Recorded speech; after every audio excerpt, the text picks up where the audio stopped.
Love the mouth-watering taste of delicious, perfectly cooked bacon? Bacon! Bacon! Where's the bacon?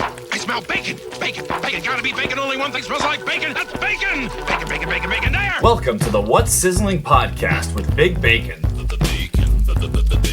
Hey, look at all that meat. And now your host, Big Bacon, Brad Hollister. It's bacon! Ladies and gentlemen, welcome to episode 6 of What's Sizzling with Big Bacon, or El Tocino Grande if you're Espanol. And here we are, 6 episodes in. And honestly, I did not expect this to be going so well, so fast. I mean, we already had our first live edition of What's Sizzling with a live Q&A.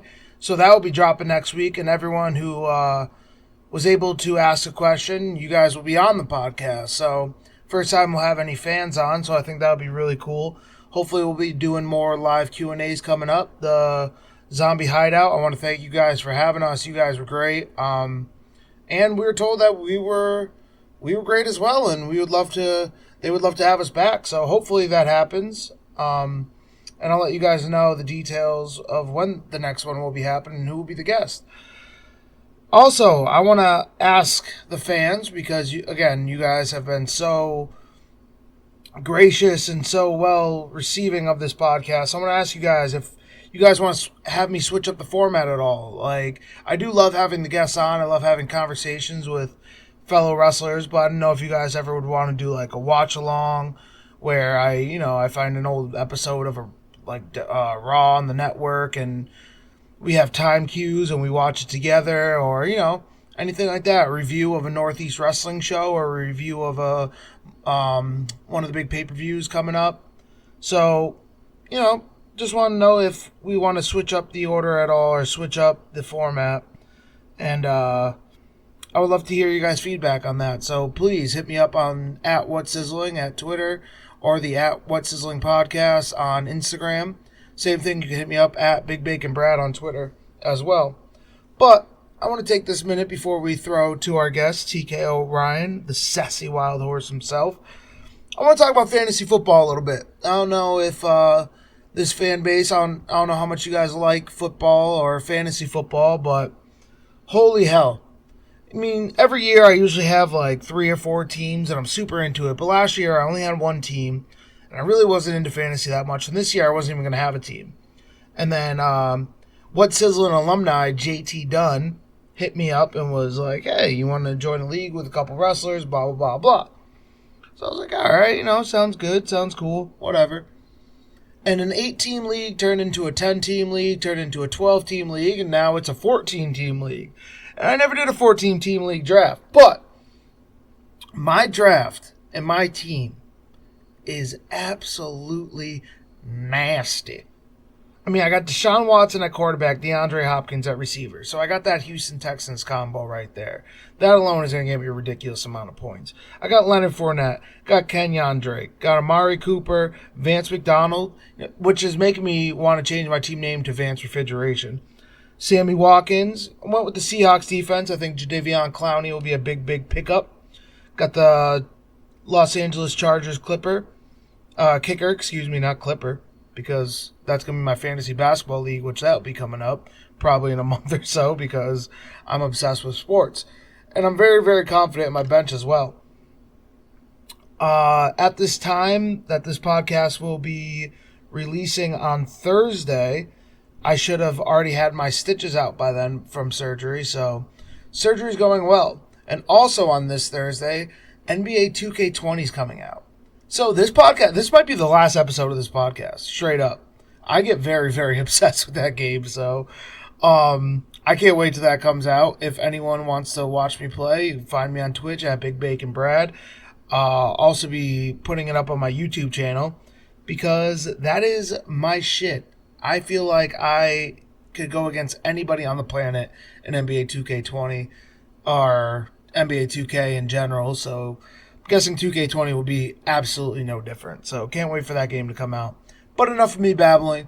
I'm going to throw it to my interview with TKO Ryan, the sassy wild horse, an original closer. So take it away, pass Bacon and pass TK. The bacon, the bacon, the bacon, the All right, ladies and gentlemen, my guest today. I want you to scream until your voice gets coarse for the sassy wild horse. He is mi hermano, el americano, TK O'Ryan. TK, what's sizzling, baby? What's going on, Big Bacon? How you doing, man? Listen, man, I'm out here doing the podcast grind. I'm in the beautiful Cape at Casa de TK, and want to thank you for letting me come by, man. Well, thanks for having me. It's an honor to be on the world famous What's Sizzling podcast. Dude, the world famous. You know, I'm out here making my moves, and I see you up there making your moves over at Ring of Honor. I miss seeing you around, bud. Yeah, I miss being around, dude. I miss the New England wrestling scene. This is my home, and I haven't been there in a long time. Home. Bring me home. Dude, I remember when you first started, you and I kind of got put in a tag team real quick, and Justin Tunis and I were kind of planning on being a tag team. And when I first met you, I looked at Tunis. I was like, hey, this guy's in. Like, this guy's definitely one of us. So, dude, I wish you were back around more, and we could have some of those memories again. I know, man. It's funny because like when I first met you and we started tagging, like I never really thought about tag team wrestling too much, and then years later, it's like still to this day what I do, like more than anything else. It's funny, like I don't know, man. I guess I credit you with helping me harness a love of tag team wrestling right from the beginning. Well, dude, and that was the thing too, where like it wasn't just like you were good in the ring right away, like not to kiss your ass, but you were good in the ring right away. But there was just something outside of the ring where I was like, okay, like this, you come from a sports background. Tunis and I both came from sports background, so it's super easy to relate with you when it came to that kind of shit. So just being able to have another guy you could relate with and not talk about comic books and video games was nice for once.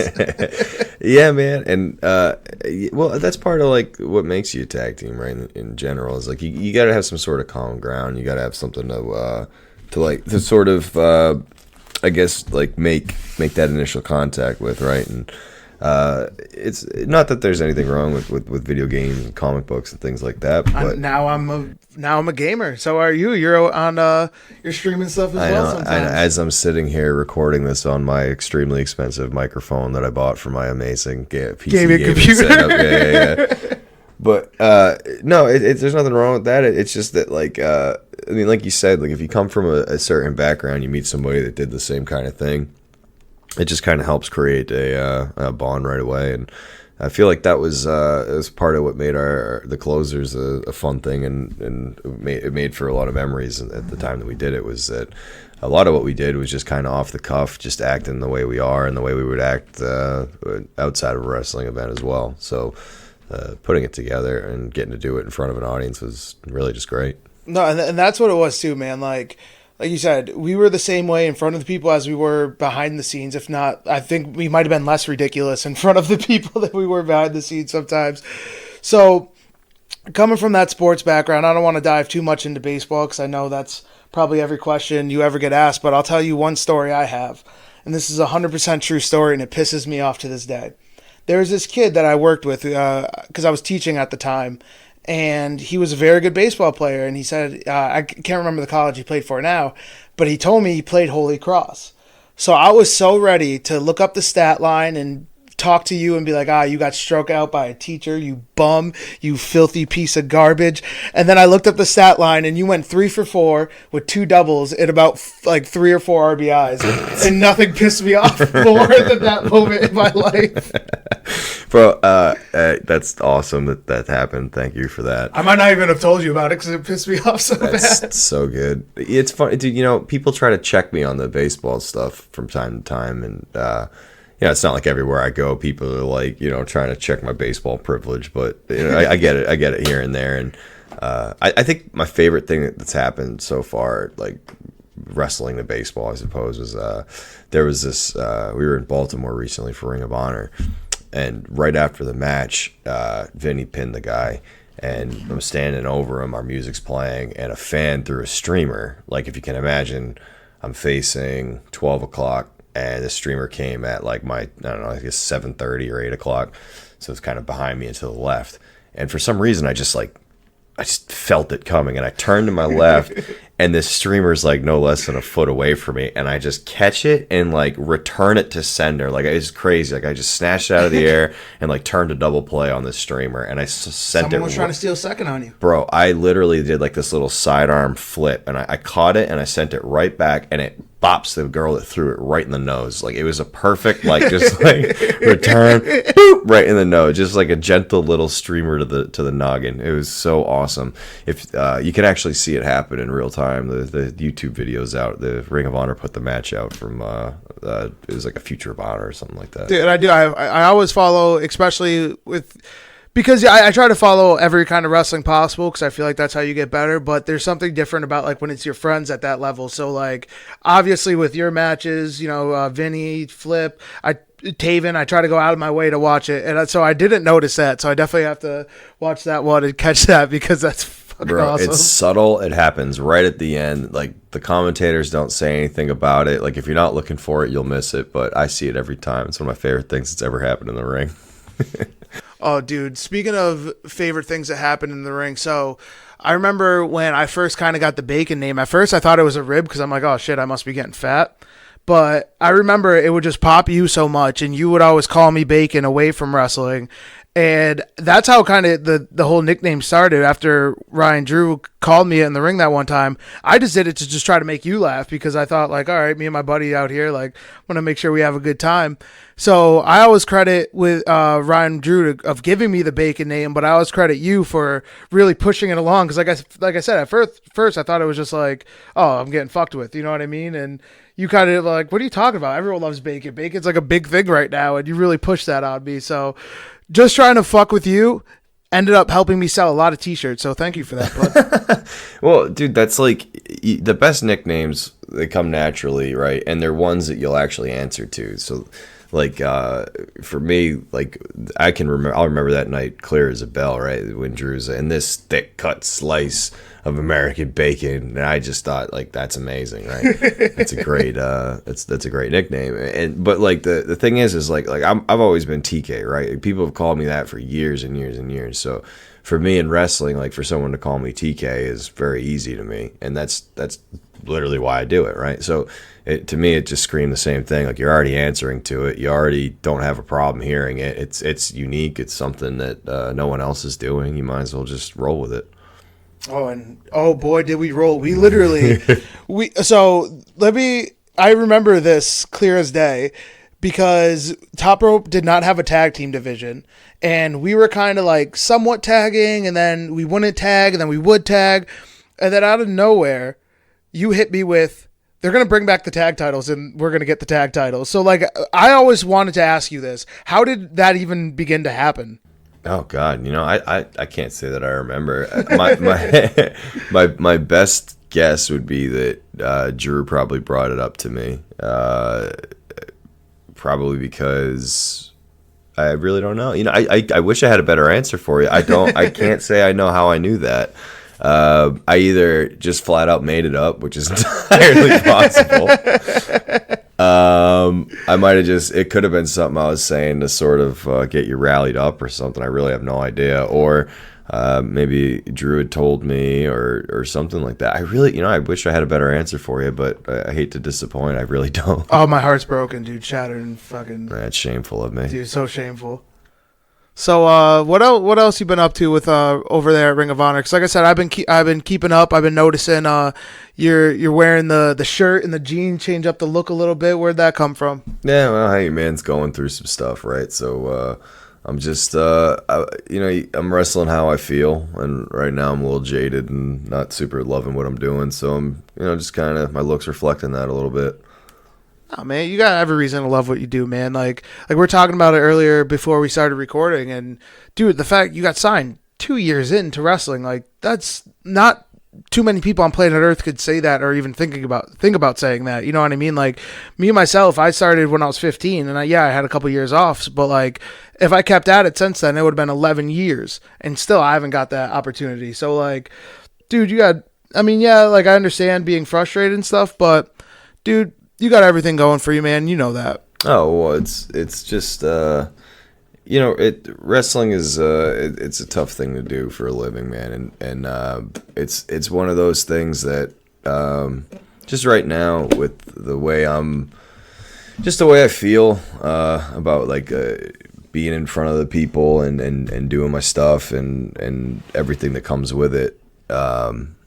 It's just put it this way, like being TK Orion the way I am now has gotten me a certain distance, and the way I'm looking at it now is that maybe that there has to be some sort of change or some sort of like a different path, if you will, something to move up another level, if you will. And right now, Kingdom is doing amazing, and if you look at Taven is a world champion, and Vinny's one of the top T-shirt sellers in Ring of Honor, and then I'm sort of I'm there, and when I look at that objectively, like the competitor of me is getting a little fired up and thinking that there's got to be a different way, there's got to be a better way, and again, coming from sports, that sports background of competitiveness, you work for it, you get it, because it's that that competitive edge and all that stuff. So like I can understand, because you never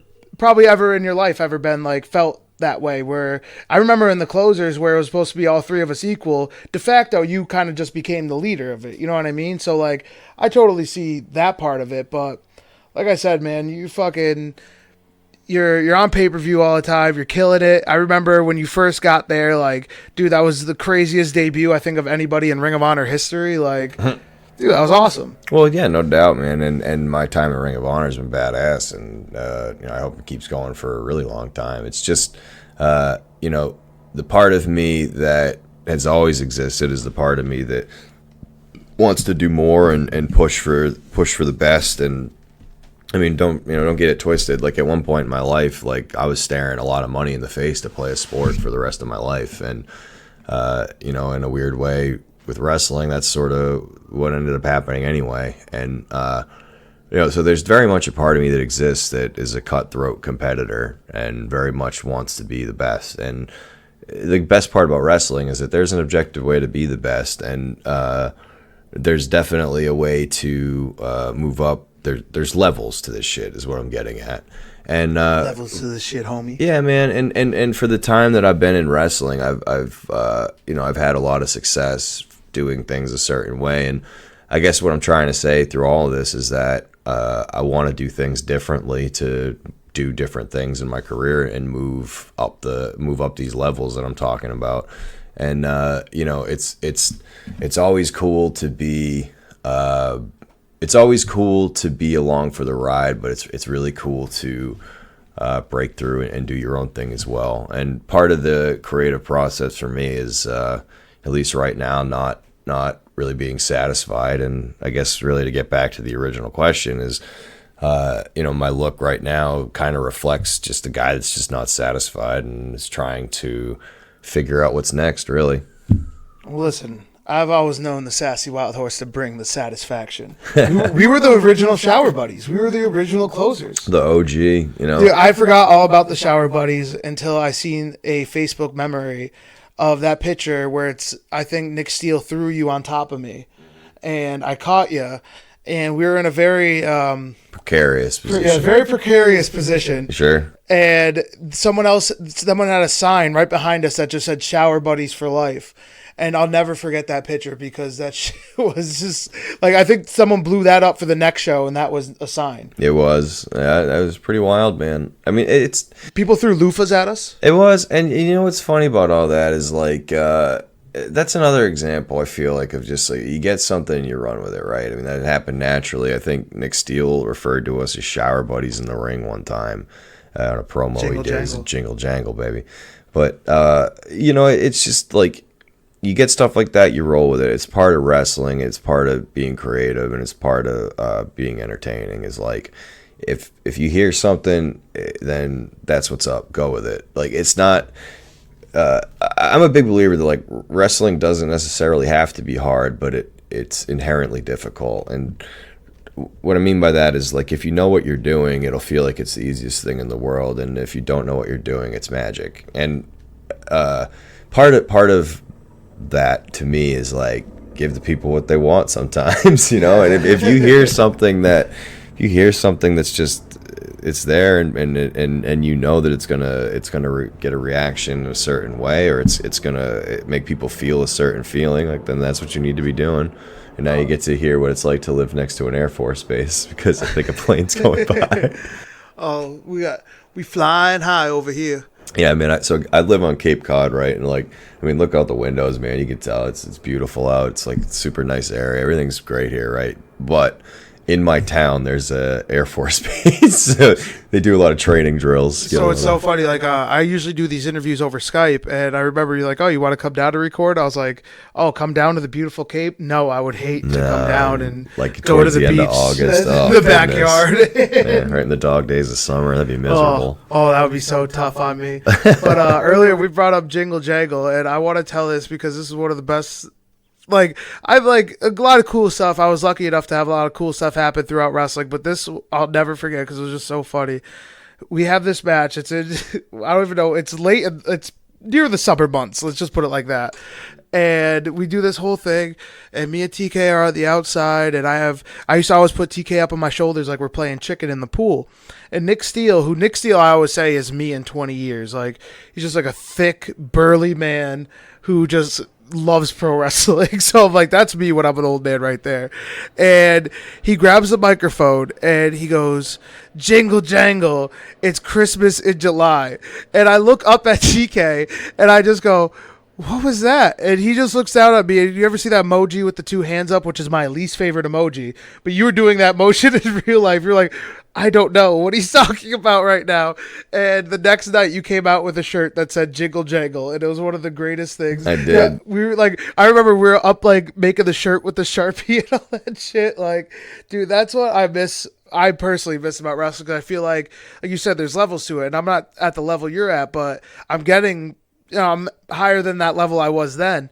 And I feel like everything gets taken so serious, and doing stuff like that, like us drawing on a white T-shirt with Sharpie, giggling like little teenage girls. Like, well, I mean, like, think about it though. Like, is that any more silly than anything in wrestling? I mean, if you like, it's not that, absolutely not. But it was silly to us. It was silly to us, but it's entertaining to people that like wrestling, right? And if the way I look at something like that is like, imagine if you were one of the people that was at both of those shows, which for Top Rope is very likely, right? It's very likely to get, you know, some of the same people at both, especially the shows aren't that far apart, and there's some dedicated Top Rope fans. So like, you would expect to see some of these people. So in my mind, if they saw the legendary promo the night before, man, what could be better than a guy wearing a T-shirt that has the most famous line from the promo, you know? And on the back is it Christmas in July. Christmas in July, baby. Yeah, man. Oh, dude. And then after Top Rope, I remember you were, and I said this in the first interview with Flip, that you were probably like the biggest supporter for me in getting into Northeast Wrestling, because that's somewhere I wanted to get for a long time. And you were in there, and you would always keep throwing my name in the hat, which I remember one time after a show, there was like, someone took a decent picture of me where I looked pretty jacked. And you go, "Send this picture to me so I could save it to, or so I could send it to Michael Lombardi, and then hopefully you'll get on the show because you're looking jacked right there." Yeah, I mean, look, you know somebody long enough, right? You start to know what they like, I guess, right? So I'd known Michael for a couple of years, I think, at that point. And he didn't want no little tubby guy in a singlet. Well, he didn't want a little tubby guy in a singlet, but this jacked up tan motherfucker, you know, looking all like a Killer Instinct guy. I mean, that guy he might be able to be interested could work in. with that. Yeah, that's something you could probably And do then the something biggest with. rib on me was the first Northeast show I had was all the way out in Ohio. Yeah, that's pretty great. Well, I mean, hey man, you went all the way out there, and then eventually you were the champion of the place. So I guess it was worth the drive. Oh, dude. And then I remember that night. So we go out to a restaurant afterwards with Booker T, and we're watching the Brock Lesnar fight. Oh, man. Do you want to take it away from here? Because this is God, great. it was so good, man. We were at, what kind of, was it like a, I don't think it was a chain restaurant. It might have been a local, like. No, I think it was like a local, like a bar, but it had like a restaurant area in the back. Yeah, like a local establishment. I don't think it was like a chain place. It might have been, but I don't think it was. And, it was a UFC fight. It was Brock Lesnar and Mark Hunt, right? Yeah. And Booker T was there after the Northeast show, and he asked right before the fight starts, like, "All right, who you guys got?" And I'm not going to try to do an impression of Booker's voice. I can't. So Now, who y'all got? Yeah, I can't do it. And he's like, who you guys got? And I don't know. He goes around the room, and pretty much to a man, everyone said Lesnar. And then He's like, David Lesnar, you Lesnar. He's like, you Lesnar, everyone to a man. And after like 4 or 5 guys that answer, he goes, fucking marks. And dude, he did like the Booker T laugh, and this is the first time like I did Northeast shows. The first time I'm on like I'm hanging out with like an actual like guy I grew up watching, and he did like he called us all marks and did the Booker T laugh, and I'm like, oh my god, I want to stay at Northeast Wrestling forever. Yeah, right. Yeah, good impression, huh? That's good stuff. Oh, dude, that was so fun. And then on the way home from that, we end up getting pulled over by one Officer Mills. Oh my god, that was all in the same. That was wild. And oh, dude, and we found out that you're not going to have a successful career just being the next Randy Orton. No. Oh god, yeah, that was a pretty wild story. Dude, yeah, too. we were at this place and we were just like, we got to get out of here. Like, this is not good. Like, this is not a good situation. We don't feel comfortable. And the guy that was there was like, yeah, I don't see like the next like superstar coming out of New England. There's no like next John Cena. He goes, TK could be like the next Randy Orton, but like that's not the next John Cena. And I was like, what? Like, yeah, that's a crazy. What a shitty career Randy Orton had. That guy had some interesting theories on wrestling, I think. So we're like, we gotta get the fuck out of here. We just drove. And we were gone, and so we're driving across like the American Midwest, and I think I might have pushed it up like 85, 90 miles an hour, and all of a sudden Pennsylvania State Trooper Officer Mills pulls us over, and I'd definitely been speeding, and there was really no excuse for it, right? I had these big obnoxious sunglasses on too, and he comes over to the passenger side, and we got all the windows down or whatever. And he's like, you guys, have any idea why I pulled you over? And I said, yeah, officer, I was speeding. We're a couple of wrestlers are going across the country. We got wrestling shows here, and here. And, we've just been driving for hours and hours, a couple of days now. And I just, I must not have been paying too much attention, and I was speeding. And if you're a wrestler or either been involved in wrestling, that like you've told this story before, right? Like the long road trip, god, just missed it kind of thing. And the thing is when you bring up being a wrestler, it's kind of a nuclear option, if you will. It's dangerous. Yeah, you get one or two reactions. There's a couple of reactions. One of them is like the guy instantly will be defensive and do everything in his power to prove to you like that wrestlers aren't shit and that he's the real tough guy and blah blah blah, right? Then there's the other reaction, which is the guy happens to be a fan, and it opens up the keys to it gives you the keys to the kingdom, if you will. And so this guy happened to like light up when he heard wrestling. He's like, wrestling, huh? And I look at him like, oh no, I think we might have an option here. We might be all right. Yeah, we might be okay. And he's like, what kind of wrestling you guys do? So we get to we start talking to him or whatever. And he's like, all right, well, let me have your license or whatever. Let me go check it, see if you guys are make sure everything's okay. So he runs our stuff and he comes back and he's like, is there good money in wrestling? He's like, what kind of money you guys make wrestling or whatever? And I go, well, it kind of varies. We're like independent contractors, a show to show, and the reality is we make a lot of money on selling our merchandise, which we I'll sell. never forget it. You go, the match is like an advertisement to buy the shirt. Yeah, match is like an advertisement. You literally said that. You're like, the match is pretty much like a commercial to buy the shirt. Yeah, I'm telling this guy how it is, and he's an officer of the law, so he needs to hear it. So I tell this guy, and he's like, oh, well, that's really something, huh?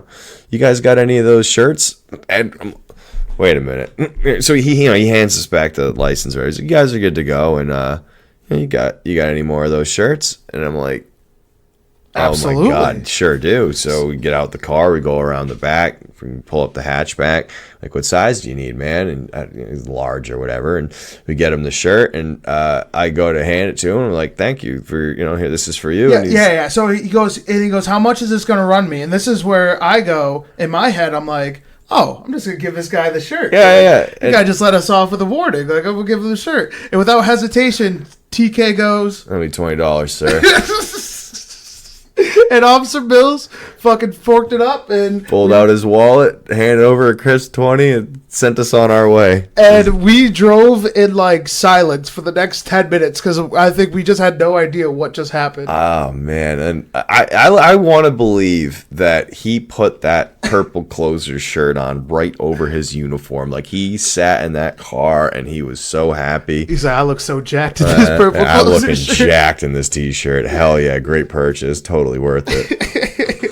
So that was legitimately, that whole weekend was kind of my introduction to, you were talking about levels. That was my introduction to the level above of where I was at. And I was like, oh, this is fun. Like, this is some good stuff. Dude, and you know what's funny is like that whole like boastful mentality about the t-shirt. Like to this day, still carry that. The whole like Kingdom t-shirts will get you laid. Like that, every t-shirt comes with 100% guarantee that you will get laid by buying sexing. a Kingdom shirt. Right?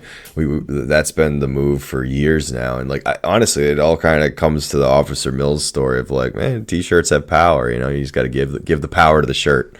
And you said all heroes don't wear capes. I like to imagine that he tied the shirt like a cape. Yeah. Because that hero needed a cape. To this day, when Officer Mills is on duty, he's got his little purple cape tied. Oh, dude, around if I his ever neck. get pulled over in Pennsylvania, I'm dropping that name so fast. Oh, so quick. I'll be like, hey, do you know Officer Mills? He's a good friend of mine. Just fucking give him a call. I'm sure he'll just brush us along. He'll vouch for me. Oh, man. So we like I said, we met at Top Rope Promotions. You came down, did a lot of stuff with PvP. We ran with the closers for a while.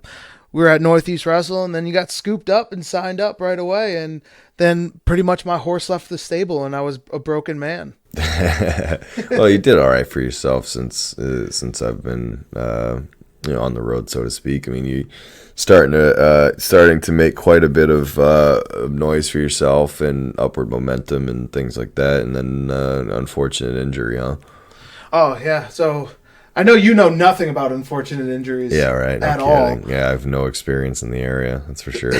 So if you were to have experience, what would your experience be with the horrible injuries? Yeah, you know what's funny about that, man, is like to this day, people come up to me, and I know their heart's in a good place, right? But to this day, people come up to me and they're like, "Hey, man, it's really great to see you back," and God, I want to just slug him in the face because like I'm like, man, I was back like 6 weeks after I broke my leg. Which like, is insane. I never left. Like even when my leg was broken. Where did I go? What are you talking about? Great to have you back. I was literally at ringside in crutches, like with a broken leg, interfering in matches like 2 weeks after surgery. Like, what do you mean great to have me back?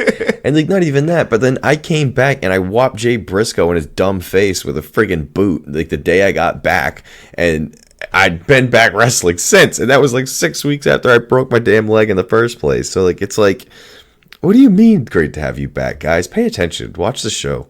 Don't come up to me with it's great to have you back. It's been years. I've been nowhere. It's been actual years since that happened. It's just crazy to me, man. And that's crazy too. Like everyone says, as you get older, time goes by a little bit quicker. Like that does not seem like it's been years, and it really has been. Like that's been a long time.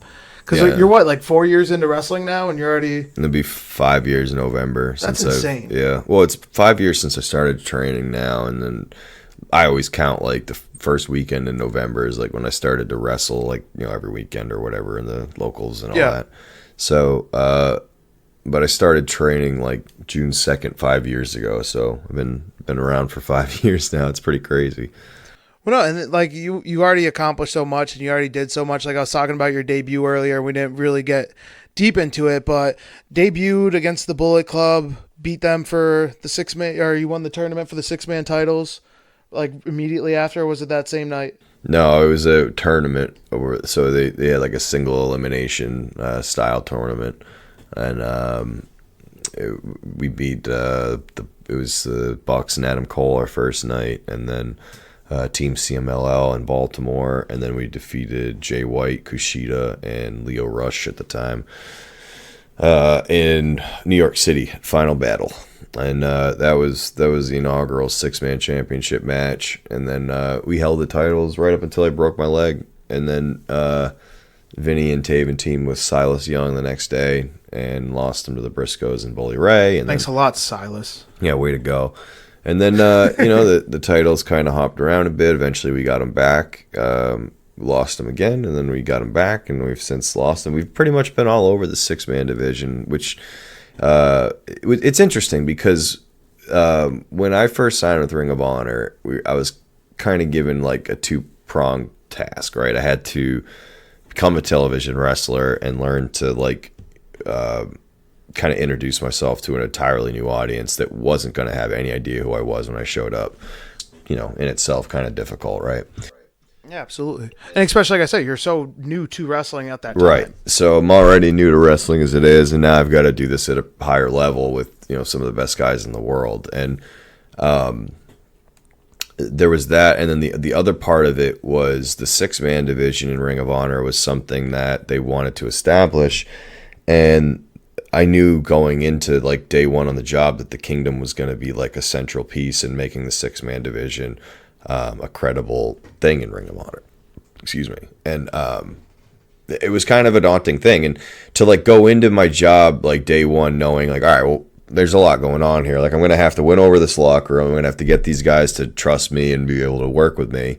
I'm going to have to learn to wrestle on television in the first place. I'm going to have to learn to wrestle at the level that these guys are at. And on top of all of that, I got to act like I know something about 6-man wrestling and try to help establish a division that doesn't exist at a high level. So, like, the whole thing was, it was pretty crazy, man. And like, you know, the last, like, 3 years have just been, like, a bizarre whirlwind of, like, learning and growth and, you know, just, you know, it's, like I said earlier, man, like, there's a lot of levels to wrestling and, especially lately, like I've really learned, like there's definitely like, and it continues. You know what I mean?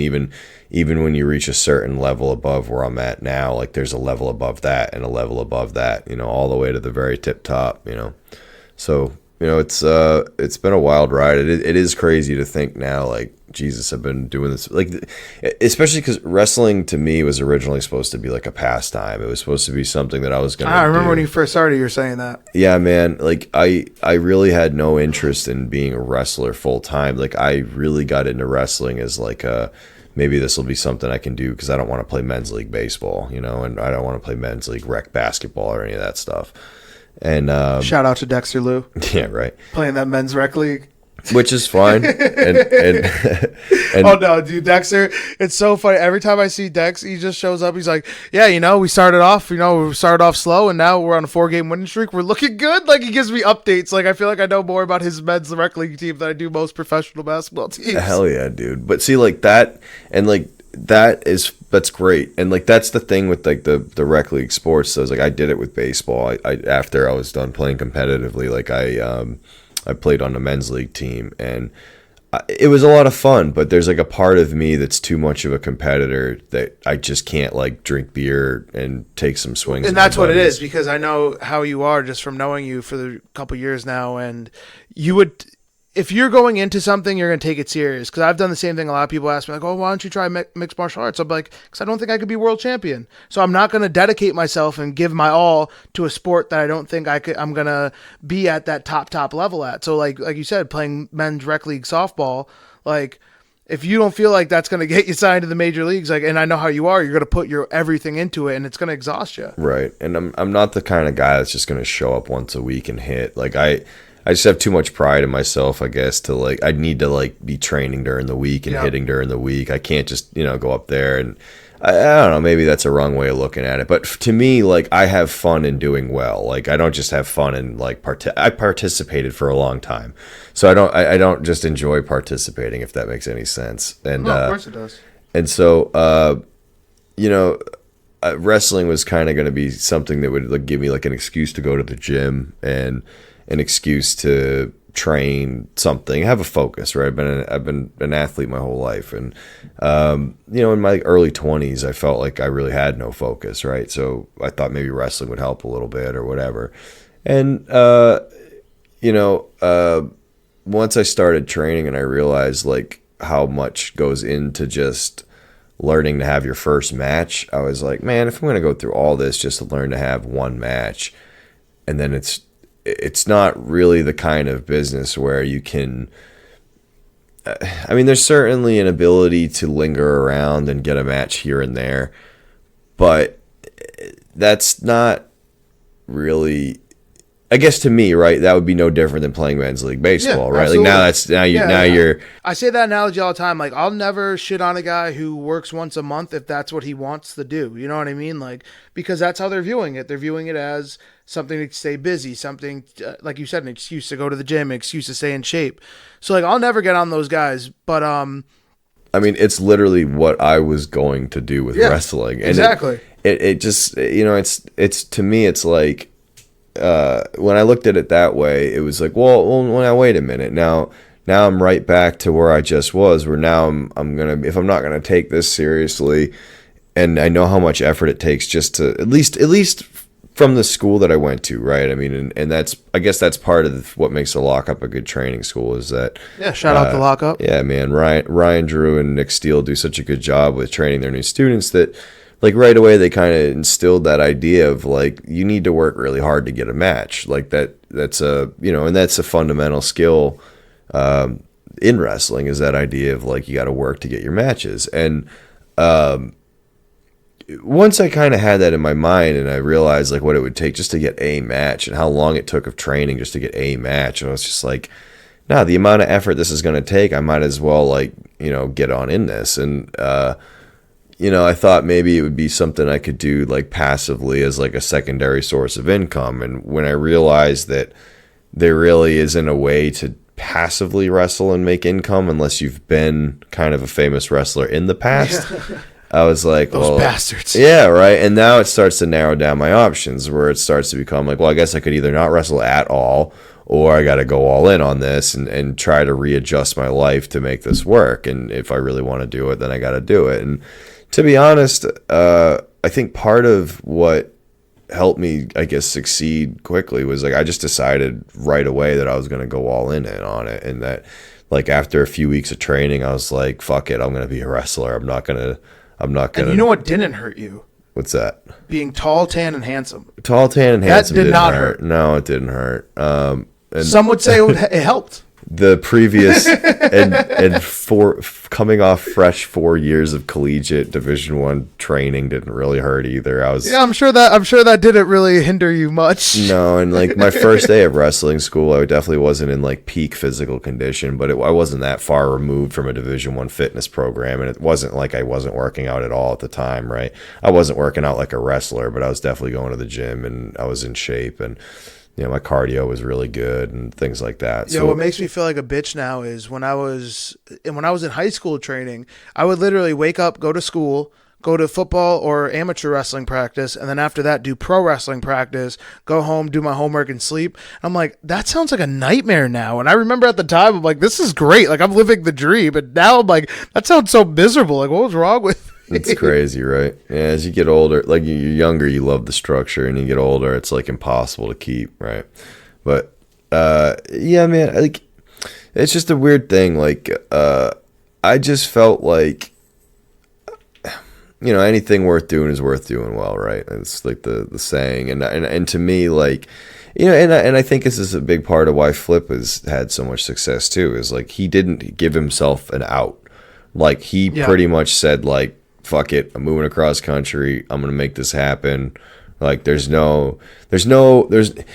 sort of like okay, so like when I started wrestling, I had a job and I had a really great supplementary income coaching baseball with youth guys. I was doing private lessons, like $100 an hour to work with me, like, and I was very busy doing that. It was a really solid secondary income, and my regular day job was paying me extremely well, salary, young with room to grow, and the year I started wrestling, I cleared about just around 80 grand of my taxes. I was feeling pretty sexy about myself at like 22, 23 years old. And then I started wrestling. I decided I was going to do it. And my next taxes was not anywhere remote. I would say it was less than half, significantly less than half. I didn't give myself that. Like I had a chance to resign at that job and I didn't. And I had an opportunity to do things that would have allowed me to re-sign for more money, and I didn't because I knew I wouldn't want to do it and that I was kind of checking out of it because I knew I wanted to get into the wrestling. So I think part of, and it's crazy to think about now because I did that at 24 willy-nilly, like I didn't give a damn, and now I'm 29, and the thought of that is like, man, you're a lunatic for doing something like that. Right? Who would bet on themselves like that? Create little bit of perspective, right? Bacon. I love bacon. Bacon. Give me bacon. All right, we're talking about some old school wrestling when we had one of the mics cut out. So let's dive back into it because, like I said, we were talking about the Flairs, Arns, Tullys, and we're getting into how you started getting into old school wrestling and why you have that old school. You're an old soul, if you will. Yeah, dude. I've always been that way, right? Like I kind of grew up. There was like this radio station where I lived. It was called 92.7 WMVY, and it played pretty much exclusively like kind of old school rock and roll and blues and bluegrass and kind of some soul in there. And it was always playing during like family dinners, and it would be like my dad owned a boat growing up, so I'd be out on the boat and I'd hear that radio station, and so it was just kind of like old timey stuff is always kind of drilled into my head at a young age. And my dad's a big Elvis guy. I get it, man. Sure, yeah, and I was always kind of into it. And my first exposure to wrestling was my godmother's mother. I called her Nana, and Nana loved wrestling, and like knowing what I know now, she was totally like the little old lady with the shoe that would like the one who tried to claw Hogan's eyes out. Oh God, yeah, like smacking people in the head with her purse type stuff at the live show, right? And Nana loved wrestling, and she would always be watching what I guess at the time would be like early 90s WCW, right? And she would always she'd watch it, and she'd have me come into the room with her and watch, and she'd be like, that's Ric Flair, he's the best, you watch him, he's got the white limousine. That was like that was her guy, right? She absolutely loved Ric Flair, to the point like where for years, like I wasn't really sure who Ric Flair was. Like I knew he was a wrestler, kind of, wasn't sure what wrestling was. I just knew it was something Nana watched, right? And for years and years, I'd go to my godmother's house, and if we ever saw a white limousine, like Ric Flair's in there, like, oh, Ric Flair's in there. It must be Burt Reynolds or something. Yeah. Like, except it must be Ric Flair or something. Right. So I was like 5 or 6 years old, and I'd point out Ric Flair's white limousine if I saw one, right? So like I was into that, and then when I got a little bit older, right, I was like 5 or 6, right? So I was old enough to like understand what I was seeing on TV. I think just by dumb luck, I turned on WCW, and I recognized it. I was like, this is wrestling. I know what this is, and I know I like it. This is Nana's wrestling. Yeah, so it just clicked right away, and like it just so happened that at that time in WCW, it had some of those guys that I had seen, as like kind of blurry colored light images as a little kid, right? And I already loved it, and so I really liked WCW like when I was a little kid, and I liked the kind of like old timey nature of it all, right? That's probably the one disagreement we really do have, right? There's probably a couple, but the one that like when I was a little kid, I was a WWF guy through and through. Like I heard that ratings were a thing, so I used to turn on every TV in my house to WWF. Oh, that's funny. Yeah, because I thought that helped. Like I didn't know. Sure. And my mom used to be like, "What are you doing? You're killing our electricity! Like you're putting all these TVs on." I was like, "I'm trying to help with the ratings war, Mom." That's awesome. I love WCW, and I don't know what it really was. I don't even know why I liked it so much. Probably because I saw it first, right? And yeah. So I just really liked it, and so when I got older and I actually became a wrestler, right? I had never really watched like NWA TV. Like my only exposure to it would have been like whatever my godmother might have been watching, or you know what I'm saying, or whatever. I don't really know. And but when I started wrestling, it was suggested to me to watch wrestling that was not current, because if you watch current stuff, you can't really like. You're going to become a copycat. You're going to become a copycat, exactly. So you watch older stuff. Into this. Right. And so basically, I started. I don't even know how I found it. I just got into a YouTube rabbit hole, and I just started watching tons of from 1985 to 1989 NWA stuff, and I just really, really, really loved it. Like, there's something about like the way it was presented and the way just the action of it all, how nothing felt corny. Everything, I mean, it's pro wrestling, so it's inherently corny, right? But the just like the general way it was presented felt more intense. It felt more in the moment. Things didn't feel contrived, and I've always, you know what, I like the one thing, like looking back to NWA and like early WCW stuff, is I like that it had like kind of like a dirty feel to it. You know what I mean? Like, you seen that the arenas they were in weren't like the nicest arenas. Like everything was bright. So like I like that, like you said, the presentation of it. I felt like their shows were taking place where Rocky would train. Well, and if you knew anything about me, like personally, you'd know like that's right up my friggin' alley, man. Like I love like that smoke-filled room atmosphere. Like I love Vegas and the casinos. I don't even like gambling, but I like being in casinos. And like if you ever heard that song "Have a Cigar" by Pink Floyd, that sleazy nature of it, and the way like you can almost feel the like slime on the walls and that song's playing. Like I've always loved like that kind of mood, that atmosphere. It's always just been really cool, you know. It must be growing up on the Cape, you know. Well, there's something about the Cape that's kind of sleazy in a weird way, right? And it's a different sort of vibe, right? But it's just something about it that I've always liked, and that kind of rough venue feel to it, and it just felt like a lot of tough guys doing tough guy stuff. And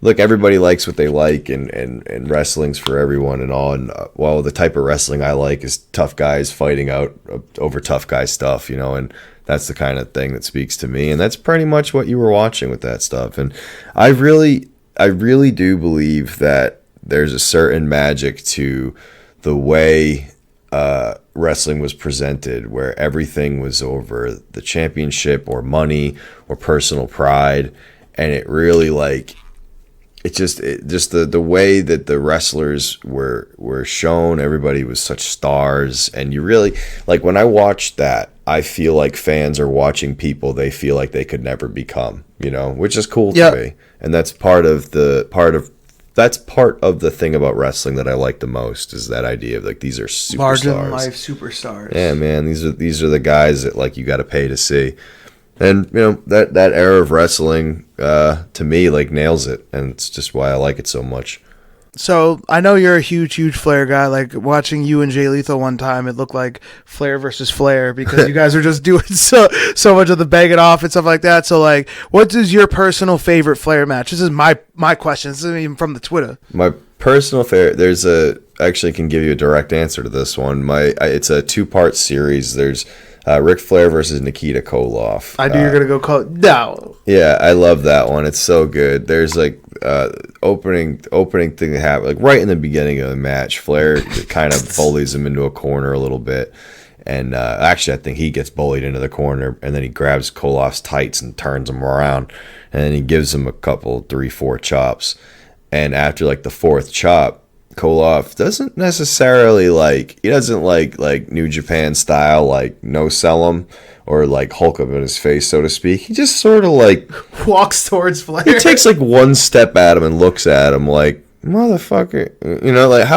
who do you think you are? You know, just like the way he did it, and just the look that comes across Flair's face is just like, I should not have done that. Like, I have messed up. Like, he is so mad, and he just turns around and he walks out the ring. Like, and the way he gets out of the ring and he walks all the way up the ramp, like to get as far away from Koloff as possible. Like, just there's something about it so magical. And then he comes back to the ring and he gets on the apron and he points at him. He goes, okay, now you're going to get your butt kicked. And it's just, it's so good. It's just so good. I remember one time we were going to do that in a tag match, and you were like so excited about it. Mm-hmm. And I forgot who we were wrestling, but you told them, and you're like, I don't know. I don't think they're into the Flair thing. And I was like, why? He's like, he's not as excited about it as I am. And I'm like, I don't think anybody's excited about that spot as you are. So I'll tell you one of my actual favorite wrestling stories ever. I was wrestling Mike Bennett once, and Ricky Steamboat was the special guest referee.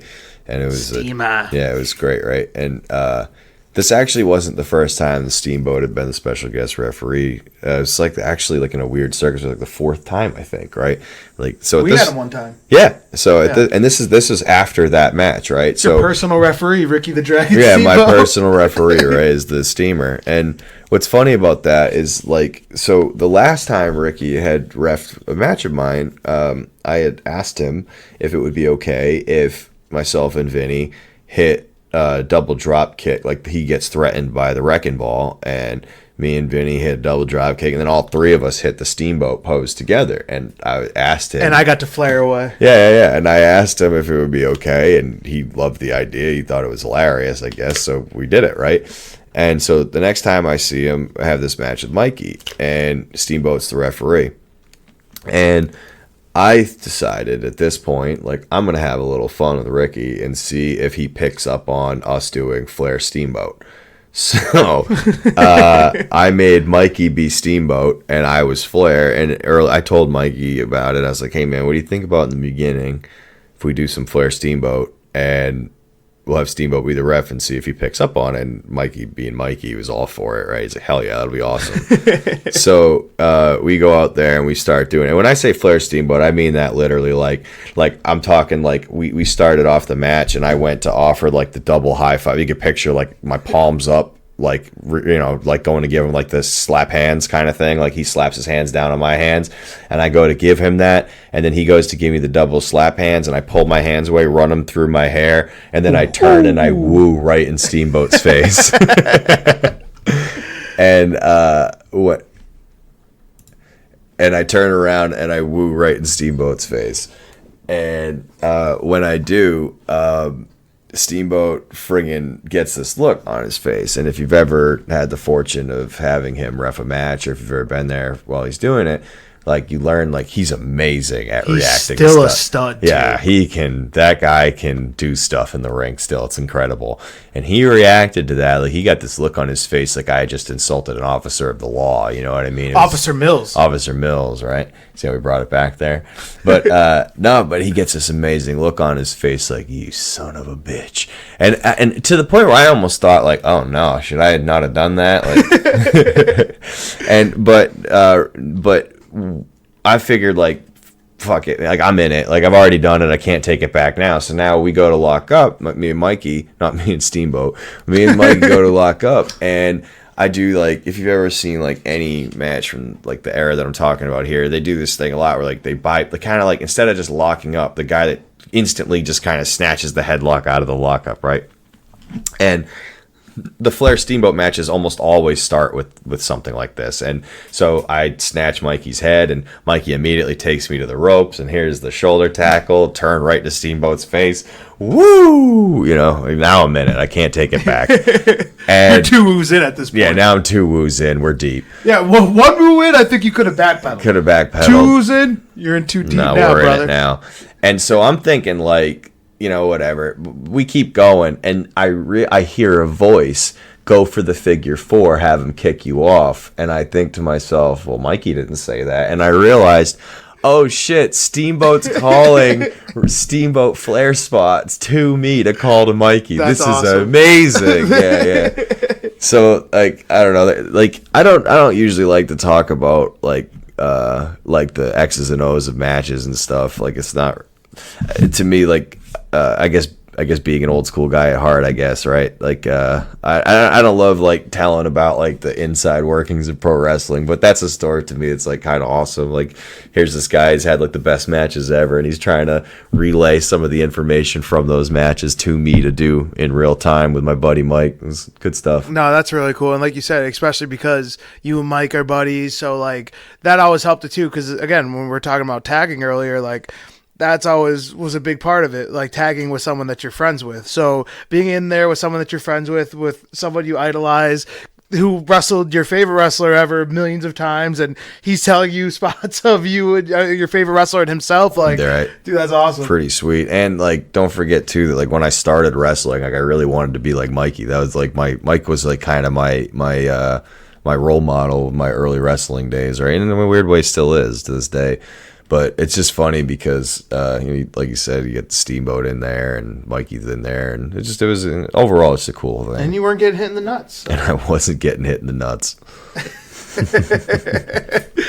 Oh, that's a fun one for another time, perhaps. Yeah, definitely, man. So, like I said, we're catching up on the old school wrestling. We're talking about a little bit of everything else. What else do you have coming up? What do you have coming up like lately? I want to know what's going on with your life now. With my life right now, lately, Vinny and myself have been tangling with the bouncers quite a bit. Shout out Brian Malonis. Love Brian Malonis. So Brian Malonis has actually been a bit of a pain in my ass recently. I'm just kidding. I don't love Brian Malonis. Yeah, well, it's odd, right? It's like I never had any experience with Brian in the New England indie scene, which is crazy. Weird, right? Yeah. But I had no experience with him. I never. Like when I was around, he wasn't really wrestling for Chaotic as much, and he wasn't as involved, I guess. And then since, like, after I got signed, he kind of made more of a move to be around more, I guess. So just the timing was weird, right? And so I never really had any experience with Brian in New England, and now here we are in Ring of Honor on an international stage, like, and we're dueling. And in Toronto recently. The Bouncers didn't have a match. Bouncers, if you're not aware, Brian Malonis, or Brawler Malonis, as he's known in Ring of Honor, and the Beer City Bruiser. And the two of them didn't have a match for the Summer Supercard in Toronto. And so basically myself and Vinny took it to Twitter to ask if any fans would be willing to buy them tickets to the show, which they did. And so the Bouncers fans bought them tickets? Bought tickets to the Toronto show. That's badass. It is badass. So the Bouncers are sitting at ringside. Did they buy them beer too? They had beer all night long. And after they were kind of razzing us during our match, things spilled out. After the match was over, next thing you know, we're having a brawl. In Toronto, a beer can got smashed over my head. Beer's all over my hair. I wasn't happy. We end up a brawl. Beer stinks too. Yeah, it stinks. And try washing that out of hair. Ugh. But yeah, man, we're fighting all over Toronto. We had this big crazy brawl. We had to have people pull us apart. The people in Toronto were chanting, "Let them fight, let them fight." So I think the people want to see a fight. So if you ask me what's going on in my life right now, that's it, man. I got the Bouncers staring me in the face. I got damn near 1,000 pounds of drunk idiot that I'm dealing with on a near day-to-day basis. That is a lot of man. And the thing about Malonis too, which I think it's so underrated for him, is I always tell people he's one of the smoothest wrestlers I've ever been in the ring with. And they always go like, "Oh yeah, he's smooth for his size." I'm like, no, he's just smooth in general. Like Malonis is like very, very good at, like I said, no wasted motion, just being so smooth and everything. Like one thing leads to the other so perfect. So not only are you dealing with 1,000 pounds of man, it's an agile man who knows what he's doing. So right. You got some big ones coming up. Bit of a problem in my future, no doubt. Dude, he was one of the first people that I would agree to house show dive on, and that didn't work out good for me either, so I guess he's a pain in my ass. Well, think of it like this. So the Bouncers always offer the toast of honor after their matches. They offer you a beer, and it's a sign of good faith and sportsmanship. And when they offered it to myself and Vinny, we turned around, dumped the beer in the trash can, then some in New York City, jumped them from behind, beat them up with steel chairs, and took shots of whiskey over their lifeless corpses. So because you won. Because, that's just the way we roll. If they beat me, I'm not going to drink their beer. But if I win, I'll share a beer with them. No problem. Well, look, the way I look at it is I've always sort of positioned myself as someone who could do better, and I don't really love that the Bouncers position themselves as just the same as everybody else. To me, that's lazy, and hence our problem. Yeah, listen, you're not for the common man. You were for the limousine riding, jet flying, concealing, wheel dealing son of a gun. You Something like that. Yeah, you know what I mean? But we're talking about a lot of this stuff, and one thing I want to dive into, because every time I've been coming here, I seen your setup, I seen everything you've been doing.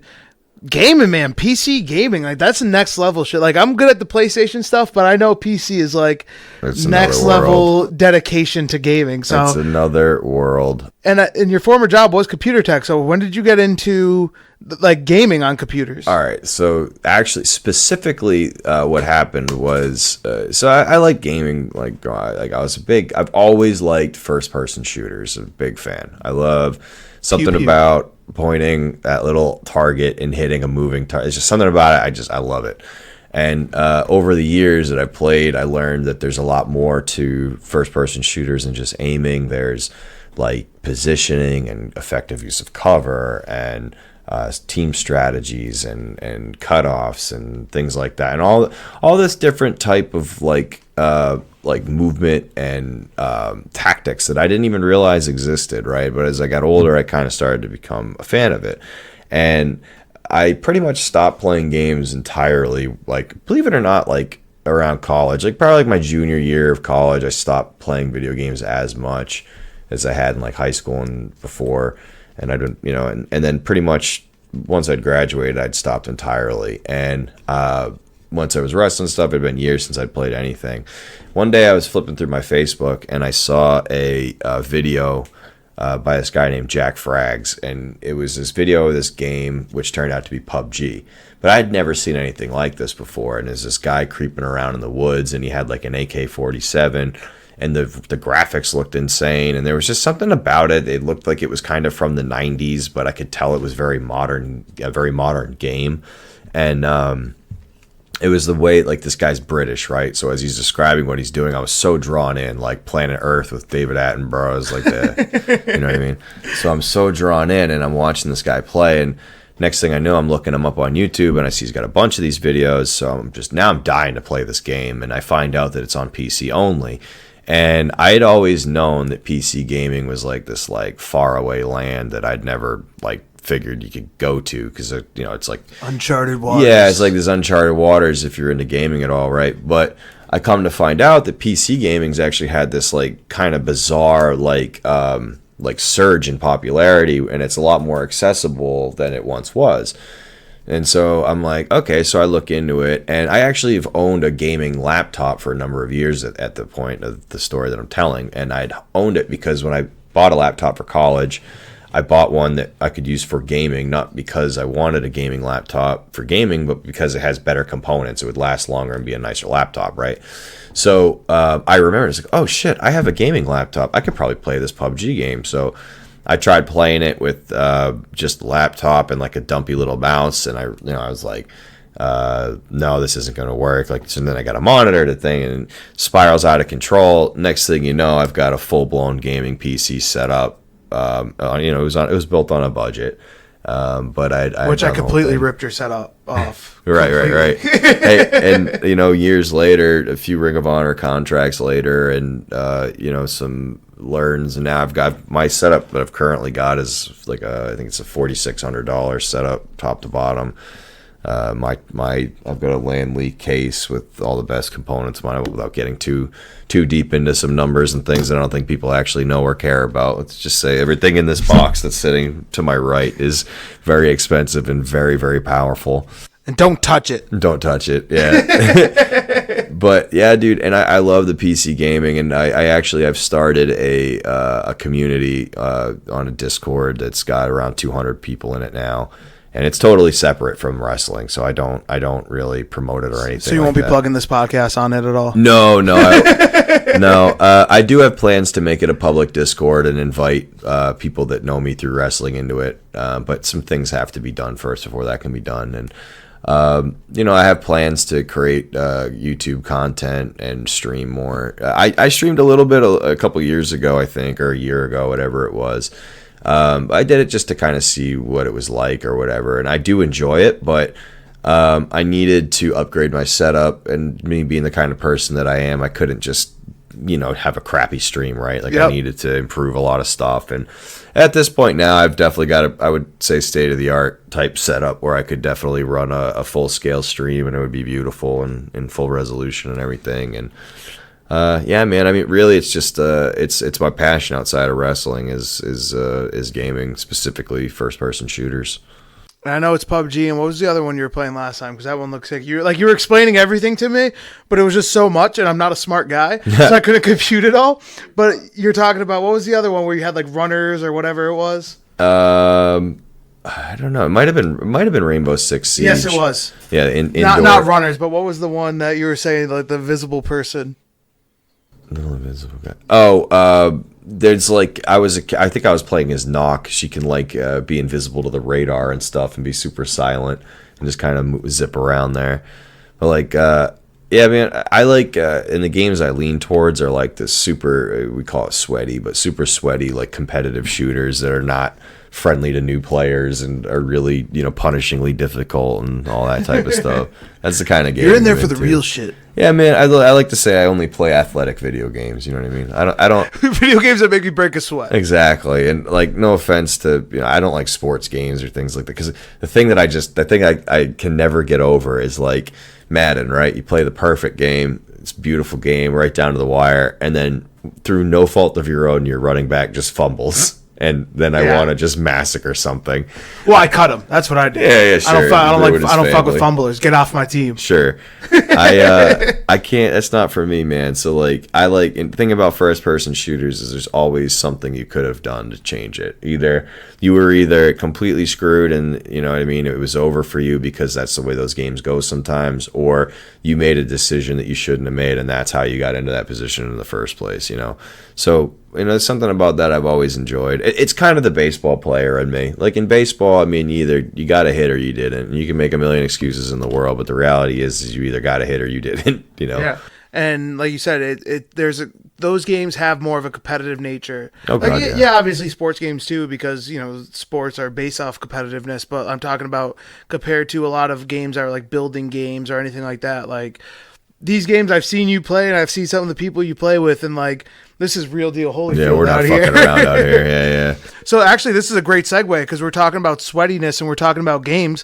The American Sumo has a question on my Instagram. Ooh. Yeah, he said, "Have you tried the hamster in Overwatch? And if so, is he a good character?" The hamster in Overwatch is my most played character in Overwatch, and Hammond is an absolute beast. I wouldn't suggest playing him if you're not into playing the game completely different than any other character, because he's something totally unique.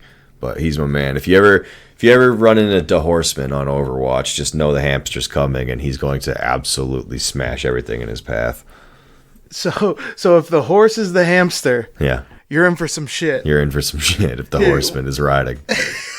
We'll keep going with a couple of these questions. We have Courtney Jean on Twitter at Miss Courtney Jean. When is Gimmick getting her own Instagram? We didn't talk about Gimmick yet. Gimmick is your adorable little cat that you like to put in your cooking videos and all that. When is Gimmick getting their own account? That's what the people want to know. I feel like I'm missing out on some free cat toys and things like that by not having her have her own Instagram. So I think I can make that happen. We could get Gimmick. The only problem is... Yeah, we're breaking exclusive news on this. Sizzling, right? Baby. The only issue is her lazy ass isn't going to contribute to it. I'll end up posting on it all the time. So it's like just an extra thing I have to do. To get the cat over. Just to make my cat Let bigger. me break my back to get you over. To make my cat more famous. Great. Awesome. Yeah.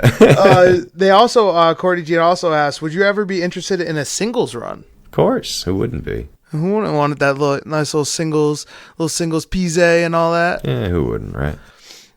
So I have a question about the singles run. I mean, like I said it earlier, you've done so much in such a short amount of time. What are some things that you wish you could do more of, or places you want to wrestle that you haven't got to wrestle yet? Honestly, I wish I could wrestle more. I mean, the way my situation with Ring of Honor is that I don't wrestle in the United States unless it's for Ring of Honor. So because I've kind of gotten into the position I'm in quickly, like I didn't really do a ton of rounds of the indies and make a lot of those type of connections beforehand, internationally speaking. So just, it's something I wish I could do differently. It's just wrestle more, quite frankly. It's hard to, I mean, just imagine like, it's like being a bench player on a pro sports team in a way. Like imagine, if you're always the guy that's got to, play, second man off the bench or whatever, it's harder to get into that rhythm. It's like you almost have to really focus harder on your chances that you do get.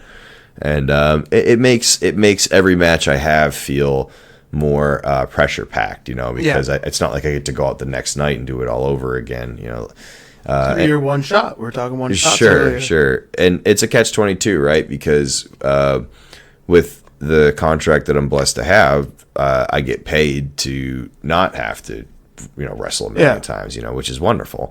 But the double-edged sword of that is that every time I wrestle can feel like the first time in between, There's only so much training, matches, and things like that you can do in between to really set up for the real deal. So it would be great to be able to wrestle more. That's one thing I wish I could do. You're saying you can outside the U.S. Is there anywhere outside the U.S. in particular you would like to? Oh, man, I love the UK so much. Yeah? Yeah, I really do. I feel like that's more of that old school style a little bit more. Well, and just the UK rocks, man. I mean, I went over there. I went over there with I feel like everyone uses the C word. Yeah, you hear it quite a lot, and I love it. I heard a few of the stereotypical things. Like I had a guy ask, not me, but I heard a guy ask for a cigarette in the way that you want a British person to ask for a cigarette. That you can't ask for a cigarette that way over here. Yeah, you can't ask for it in America that way. But I heard a guy ask for one of them in London, no less. And he wasn't doing it ironically. Like he did it because he really wanted a cigarette, and that kind of shit was cool. But in a like, wow, hey, look, he said the thing that he said it. Wow, look at that, imagine that. And then just in that, and just like the UK is kind of magical, man. Like we went over there for Ring of Honor, like last summer or whatever. And what's the American stereotype over there? A lot of internationally, people think all Americans are fat cowboys. Like that's pretty awesome. Yeah, it's weird. They think that all Americans are like, well, like I mean, no, I'm sure like in the UK they probably have like a more like worldly view of it, just because the UK is such like a melting pot. They think we all just hate tea. Yeah, I suppose. But like I felt like I got the impression that the American, like when people do an American accent, they do a Southern accent a lot of times. Yeah. I've that sucks. That. Yeah, they tend to think that like Americans are like redneck, like John Wayne At least types. It's not the Boston accent. I know, wouldn't that be awful? Or at least a Southern accent sounds nice. Like you go down to Mexico, they're like, "Oh, what do you think America sounds like?" And they're like, "Oh, Tom Brady. Let me tell you about Tom Brady." Oh my god. Yeah, no, it's thank insane. God. I guess Americans got a lucky draw. A Southern accent sounds wonderful. At least it sounds cool. It does. Sounds tough. Sure. Who do you think's the toughest guy in Ring of Honor right now? Who's the toughest? Who's the most badass? Who's the toughest guy in Ring of Honor? I'm a big fan of badasses. Ooh, man. Shit, man. Maybe Josh Woods when he's around, or Shane Taylor's a bad dude. Jeff Cobb got to be up there. Jeff Cobb's Olympian. up there for sure. Dude, that was the first time I ever felt like a baby in my life. He's a strong boy. Dude, I try to give him a good post. 'Cause I'm thinking in my head, I deadlift everybody. I'm going to give this guy the best post ever, and he's going to want to take this match on tour. We're going to go everywhere with this, right? So I'm posting my ass off, and he just goes, "Come on." And he pulls away my arm that I'm posting with, and he squats down and then picks me up for a suplex and holds me there. And like my little stubby legs are just kicking. They're just kicking. I'm like, put me down, please. That's too good. Oh, dude, he's a monster. So as we wrap up here, where can people find you? And you talked about what you have coming up next, but let's hear where people can find you, to hear about your Discord, all that good stuff. Yeah, man. Like I said, the Discord's not quite ready for public consumption yet, but that's something I'm working on right now. And get ready to consume it public. Yeah, I can't wait to make that a part of my my thing.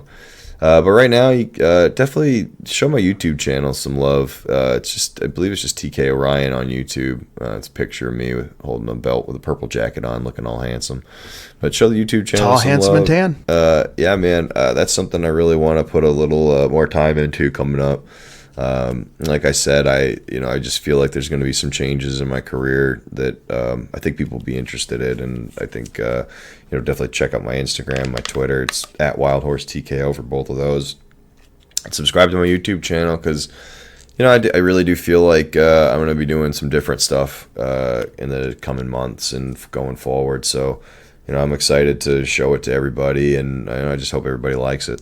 And let's put it like this. I come here to the Cape, and most of the time I would rather sit here and watch him play video games than go to a beautiful private beach. So that explains how entertaining this man is playing video games. So hopefully everyone checks out the YouTube channel and they give you all the follows. And thank you for being on the world famous What's Sizzling podcast. Dude, we out in Chile, baby. I am humbled and gracious to have been given the opportunity to broadcast to the world I mean, this got to be world right up there. famous. Like you said, beating the Bullet Club in the debut, beating the first ever 6-man Main tag eventing champions. in Corrigan Hall. What Sizzling being podcast. on the What Sizzling podcast. Corrigan Hell Hall. yeah, dude. Yeah, It got to be right up there. It's definitely up there. So I'm happy we joined the list. I think this bumps main eventing in London off the top 5 for sure. It has to. For sure. Bye, London. Call cigarettes weird things some more. Yeah, dude. All right. Thank you so much, bud. Thanks, man.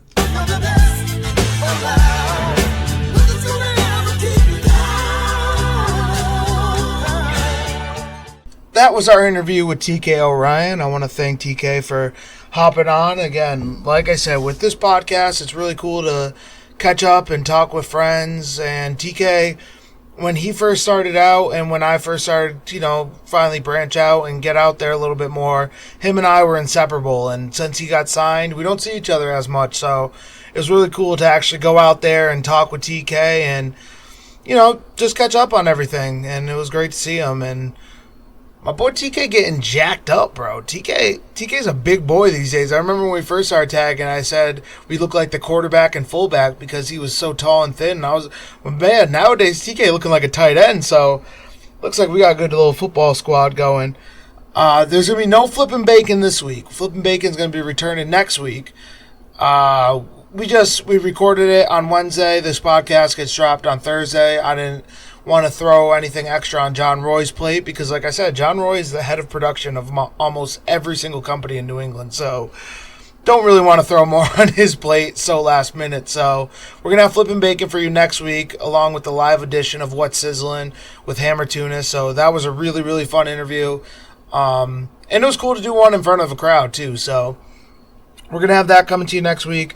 After that, we're going to start searching for guests. Or like I said earlier, if we end up wanting to do a watch-along or anything like that, I'm going to get your guys' feedback on that. So thank you guys for listening, and I hope you guys are around next week to hear our interview with the one, the only, Sexy Jesus, Hammer Tunis. That's all, folks.